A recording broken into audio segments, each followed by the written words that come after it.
And I believe that we all pretty much know what these two topics are about, but I'm going to expand a little bit more on how academically those of us that are either maybe this may be our first year or maybe we're returning after a long period of time. And the differences between adapting to other situations versus adapting to college life. So what does adaptability mean? So that's something I want you to think about as we go through this slide here. So adaptability is the ability to adapt to a rapidly changing environment, which facilitates positive outcomes. And specifically, adaptability refers to an individual's ability to adapt, their skill, their disposition, willingness, and or motivation to change to fit different tasks, social factors, and environmental features. So as I go through a little bit more of explanation, please feel free to upload any answers into the chat, or if at any time you'd like to verbally answer the question, please let us know.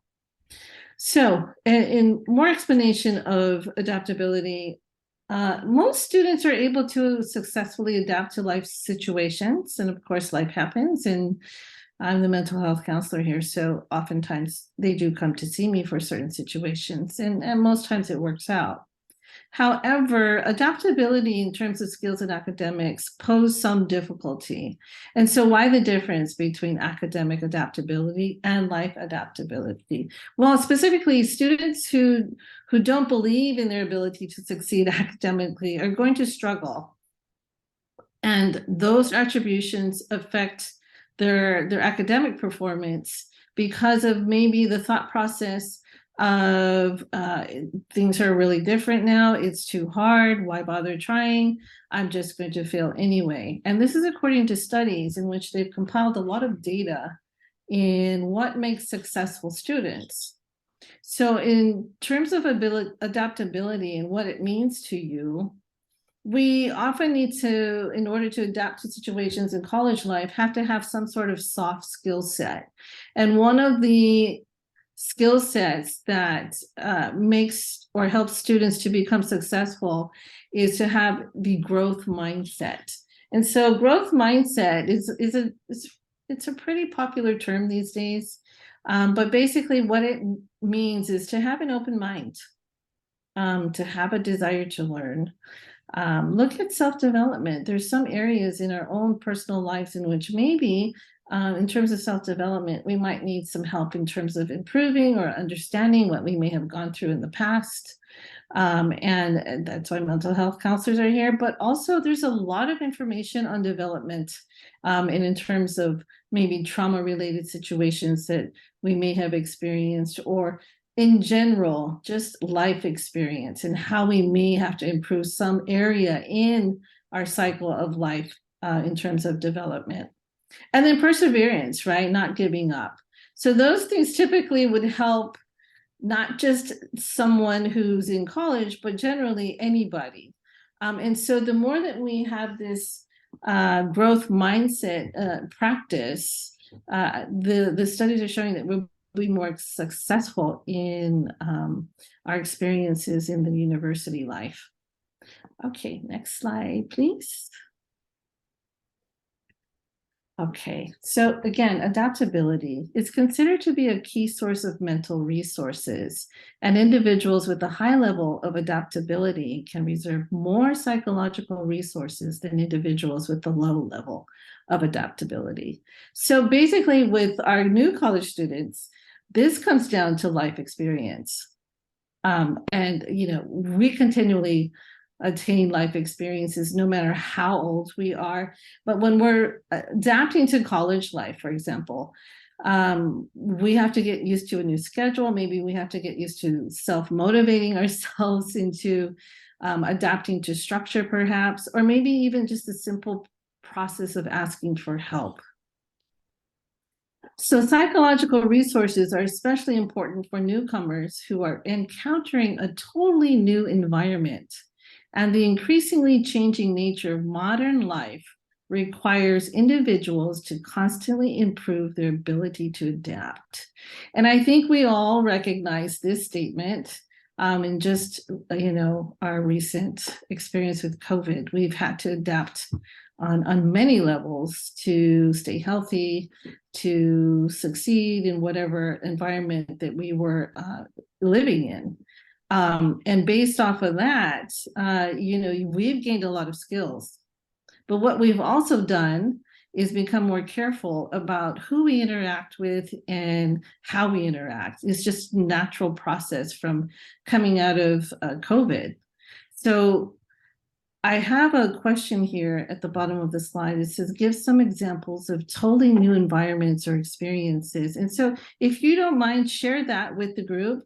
And it can be anything. It can be, well, yes, going to college, but it could also mean if you're trying a new sport, or perhaps, you have a newborn baby. In fact, that's a different type of experience. I will say that you really have to adapt and pretty much on your feet. So again, getting back to our topic here, like the more experiences you have in your life cycle, the more you will be able to adapt to most situations. And so those resources that you pull in from those experiences, like learning how to maybe meditate as a coping mechanism, maybe reaching out to people that are supportive in your social circle, maybe even learning simple things like catching the bus to school to get to school on time. Those types of experiences are actual resources. And so when we practice living in environments and becoming successful in those environments, we are actually accumulating resources in which we will use in the next experience of life. So everything you do today is actually building resources for tomorrow. Okay, next slide. Okay, so to adapt to changing circumstances, individuals have to exhibit adaptability, both in cognition and behavior. So for example, if you have a thought process, like I talked about earlier in the first slide, like I don't think I can do this, why do it anyway? Of course, the behavior to follow that is to possibly drop out or give up, or maybe even fail the class. So in terms of shifting that, we sometimes have to force ourselves to adapt to situations which doesn't feel comfortable in the beginning, but with more practice, we learn to understand the interactions of the environment, we become more confident with the environment, or we just change the environment in general, depending on the situation. So the idea is your thought process, and I know the common cliche is like, think positive and positive things will happen. Yes, absolutely. However, there's a little bit more than that. Sometimes you have to force yourself to go through experiences in order to understand them. And so there's a 5-second rule. If you think about something too long in terms of 5 seconds, longer than 5 seconds, you probably won't do it. So there's circumstances in which you do need to think a little bit longer and make the better choice. So I don't want to say that, okay, well, you're not going to do it if you think about it longer than 5 seconds. Sometimes we have to, depending on the situation. For example, if we're going to use substance, you do need to think about it for more than 5 seconds rather than impulsively engage in that activity. However, what if you were wanting to ask for help and you thought about it longer than 5 seconds? You more than likely, according to the studies, won't proceed. So the idea is, as soon as you need help, for example, or have an idea of like, I'm going to try that, I think that might be really good for me, just do it. Because the outcome will probably be, well, it could be good or it could be bad. But in general, the outcome will have given you a resource to build upon. So if you didn't like it, then you'll know. And if you did, and the circumstances were positive, then you will know that that's exactly what I needed in the moment. So university freshmen are newcomers in the educational setting and face a new and challenging environment. especially in the first year after enrollment. Consequently, the adaptation needs of university freshmen has received a large amount of attention. And so what that basically means is that there are studies out there in which they're looking at retainment. They're looking at what makes freshmen, especially who are going through a lot of stressors in their first year of college, stay in college or leave. And what they found was that those that had more resources, not necessarily in the environment, but internally, were more likely to succeed. And what we're going to learn is how to build those resources within ourselves. Okay, thanks, Scott. Next slide. So adaptability is a type of self-regulation.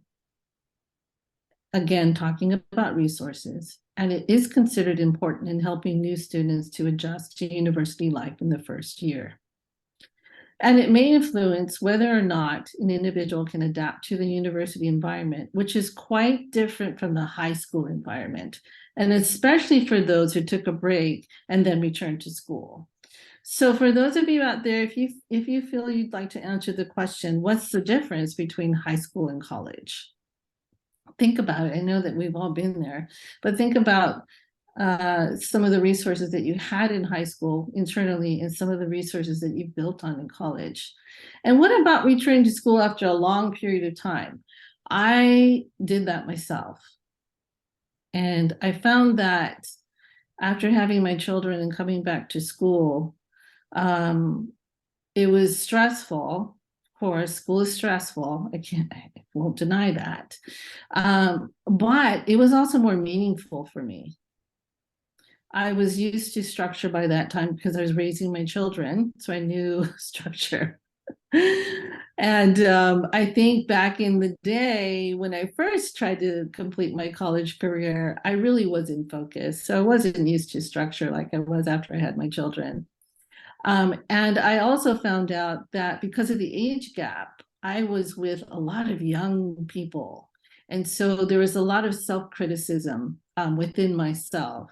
So maybe the resource I needed to work on during that time was self-confidence. And the more that I stayed in school and achieved my goals, the more confident I became. So again, I continually had to build resources and still do today in order to be successful. And not necessarily success comes in career. It just comes within feeling good about yourself.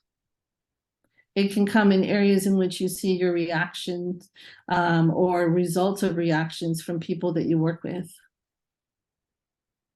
It can come from doing something that, you know, vicariously, like when you send out good energy out to those who don't necessarily receive it, that's actually a reciprocity of energy for me.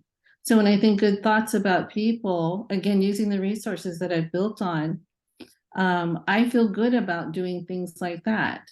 So again, you defined your resources. You define who you are through your experience of life. Okay. Did we get any responses on the differences?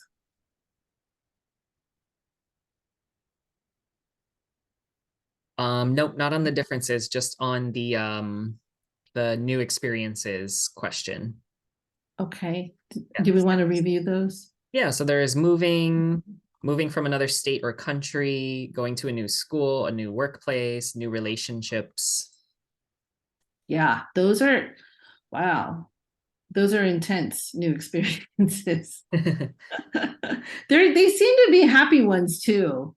But they're scary, right? If they're new to us, most times we're going to have anxiety about whether or not those experiences are going to be successful.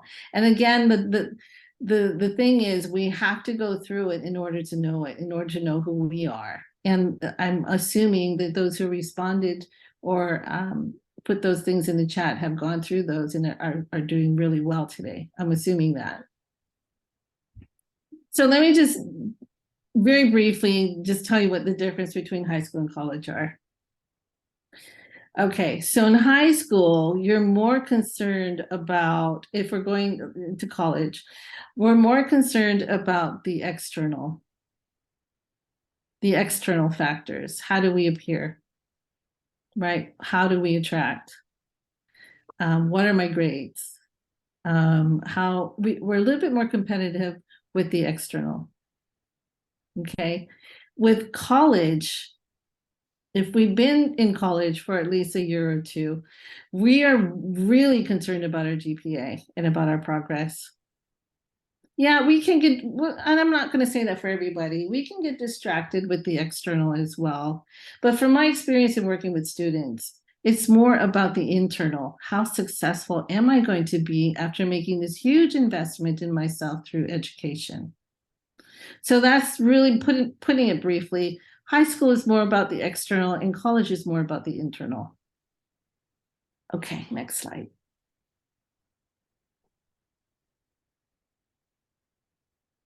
Okay, so let's take the initiative. In university freshmen, adaptation was negatively related to depressive symptoms and a level of stress. And that's understandable. We're just natural to criticize ourselves in terms of our progress. I think this is just a human quality. We do this quite often, and maybe some more than others. And so if that's the case, we do end up feeling depressed. And so this, again, according to the studies, depression is wide in terms of the university system. And not just here. I don't want to just isolate and say it's just with the University of Hawaii system. It's all systems in terms of university life. And the level of stress to succeed is exceedingly high as well. So there's a high expectation on self to be successful in school, but also this level of maturation that hasn't happened yet for many of our young students, that through life experience and building resources eventually levels out. Now, there are some of us who will need help, and thank goodness that we do have those resources on campuses in order to help students with mental health situations. And there's more awareness in that area than there has been from before. And I think there's a question there. Oh, sorry. That was just, we put the feedback form into the chat box. Oh, okay. Thank you. All right. So students will take the initiative to adjust their adaptability when facing a new environment or changing situation. However, in addition to self-adjustment, receiving external support and external resources can also aid quick adaptation to the environment. So I just talked briefly about mental health services. There's many types of resources on campus. Like Scott described earlier, the types of resources that his department puts out. There's mental health resources, there's Title IX resources, there's tutoring resources, various types of services on each campus to help our students adapt. There's one thing, though, that I want to add that really it's not really evident in terms of what we provide on campuses, but it is something that we talk about. And that's the term self-compassion. So that's something in which a study indicated that students who thrive on self-compassion were more apt to be successful in their university life. And so what is self-compassion? Basically, and I just asked a student a couple minutes ago, like, what is self-compassion to you? And he was so awesome. He said, it's kindness. It's having empathy. It's also being sympathetic. And I said, that's great. I said, so really, self-compassion, with those descriptors that you gave me, is that it's you being all those things to yourself. And sometimes we're our worst critic. So if we can reverse that and apply more self-compassion, we will more than likely be successful. And so at the bottom of this slide, I'm asking what types of external support and resources do you know about? And if you can just put those in the chat, that would be wonderful.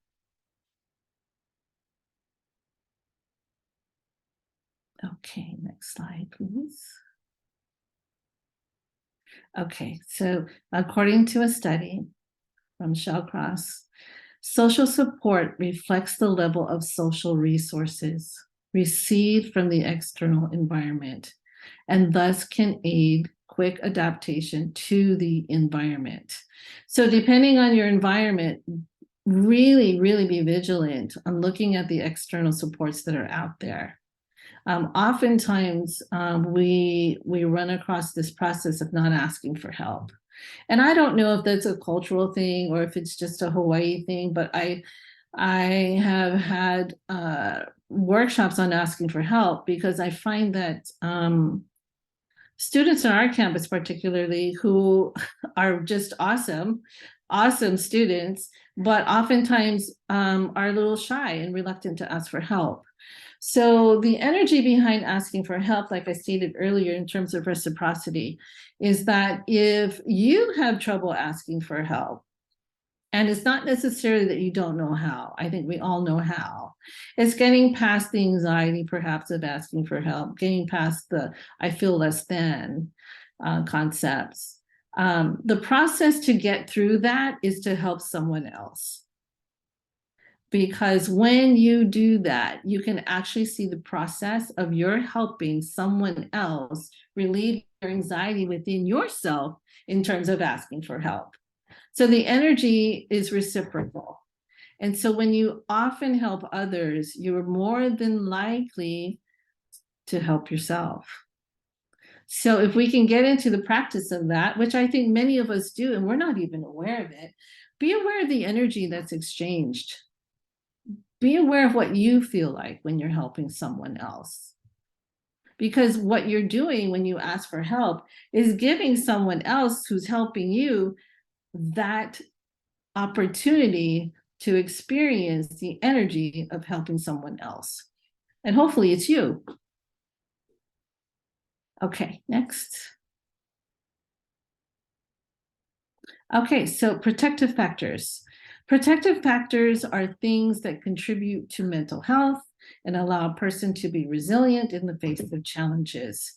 So someone with a lot of protective factors, such as strong relationships and healthy coping skills, will be better equipped to overcome life's obstacles.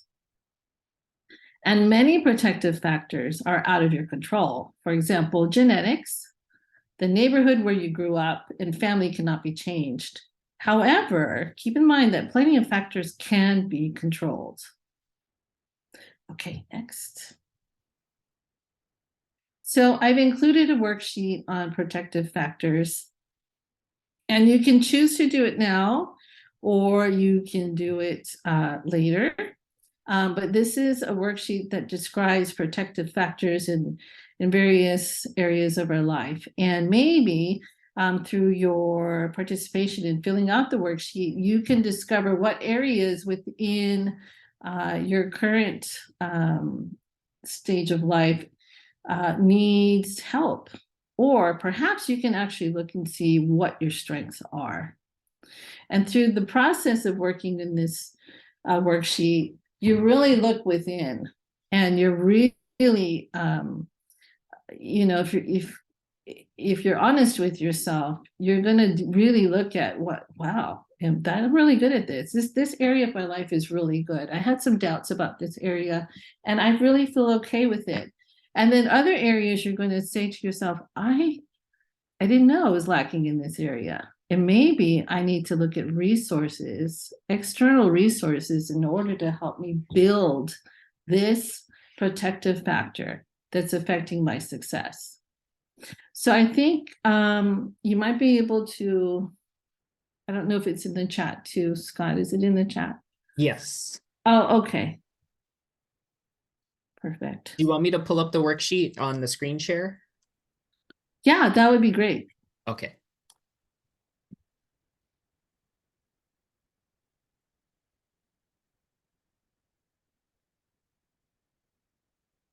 Oops, wrong one.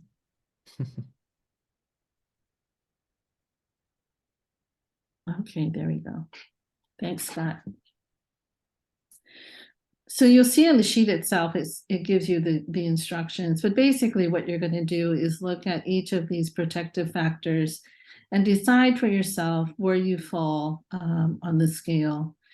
And again, it's being honest with yourself, and I don't expect you to share your protective factors with the group. However, if you feel comfortable, please do. And looking at social support, we're looking at areas in terms of, your immediate, maybe family, friends, maybe your partners. And social support, again, you identify for yourself what your social supports are. And then coping mechanisms, look at the coping mechanisms that you currently use, and decide for yourself, is it working for me? Do I need to expand my arena of coping skills? And in terms of physical health, am I getting enough exercise, for example? Am I eating properly? Am I seeing my doctor? Or do I need to see a doctor? Sense of purpose, like what's meaningful for you in terms of work or education? And what kind of personal values do you invest in? And then in terms of self-esteem, what is your belief of yourself in terms of value? And what are some of the mistakes that you've either learned from or haven't learned from?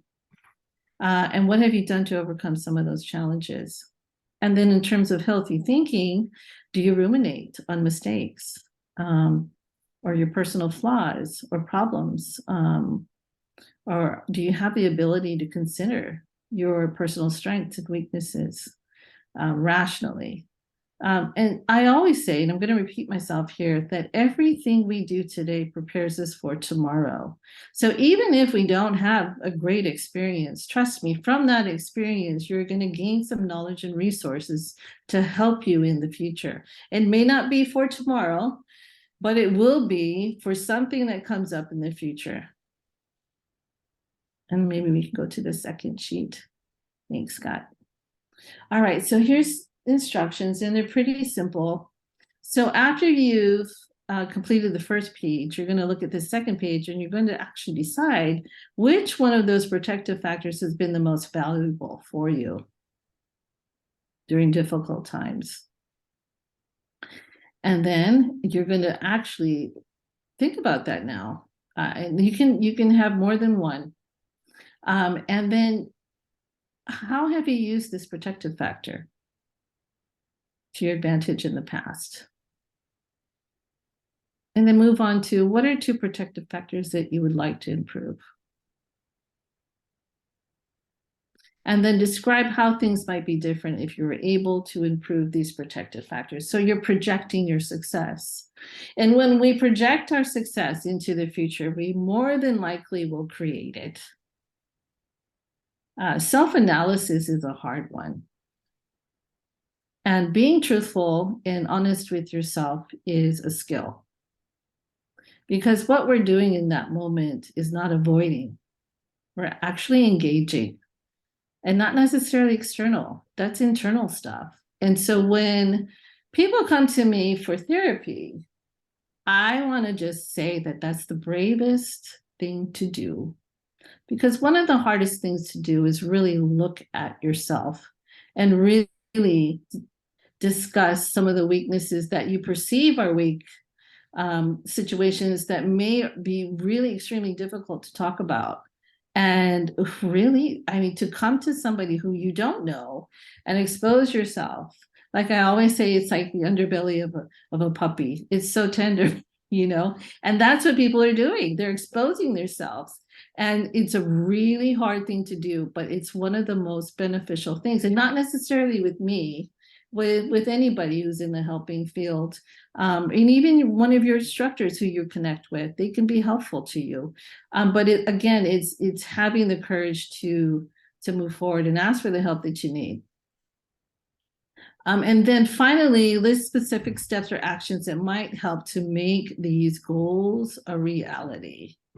And, it's not to say that you would need to come up with something that's spectacular. you know, I had a student he wanted to exercise more. And I'm like, that's a really great one. It's good for your brain too, not just for your physical body, but for your brain. And so we kind of process, and I said, well, what are some of the things that you do naturally? Because we kind of have to take into consideration the things that we do and we're not really thinking about in terms of the productivity that we're actually participating in. And so he said to me, he catches the bus to school, but he decided to like get off the bus at a farther distance from school where he would walk a little bit more. And I said, and you do that every day? He said, yes. I said, you're exercising. I said, and when he told me how far back that he got off the bus, I said, that's a long distance. You're exercising. But he wasn't doing it for exercise. This is what he was doing it for, to relieve anxiety before he came to campus. So I kind of reframed it. I said, you're doing 3 things. 1, you're sedating your mind, right? 2 is you're actively participating in self-compassion. And 3, you're physically moving your body, so you're exercising. And so that already tells me that, okay, really look at yourselves and really break down what you do for yourself. And you'll find that you do way more for yourself than you actually give yourself credit for. Okay, next slide. So for those of you that completed the worksheet, thank you very much. But for those of you that would like to keep a copy, please do, and maybe share it with someone. Okay, so you choose the people in your life, how to cope with problems, and how you'll spend each day. By focusing on what you can control and building upon those protective factors, you will improve your ability to cope with many of life's changes and challenges. Okay, next. So here's some references I have in terms of adaptability. And I think we are at the end here. Oh, one more thing. So for those of you who attend Windward, here are some campus resources. And again, all of our campuses have these types of resources. So please, if you need to reach out to your specific campus confidential resource or your Title IX person, please do so. So here at Windward, it's me, the mental health counselor, and then we also have our UH confidential advocacy or advocate, Leslie, and then our Title IX person who is interim, that's Karen. Again, this is for Windward, and if you have any questions that you need to address in terms of any of these resources, I'd be happy to either direct you to the right person or help you with some of the questions that you might have.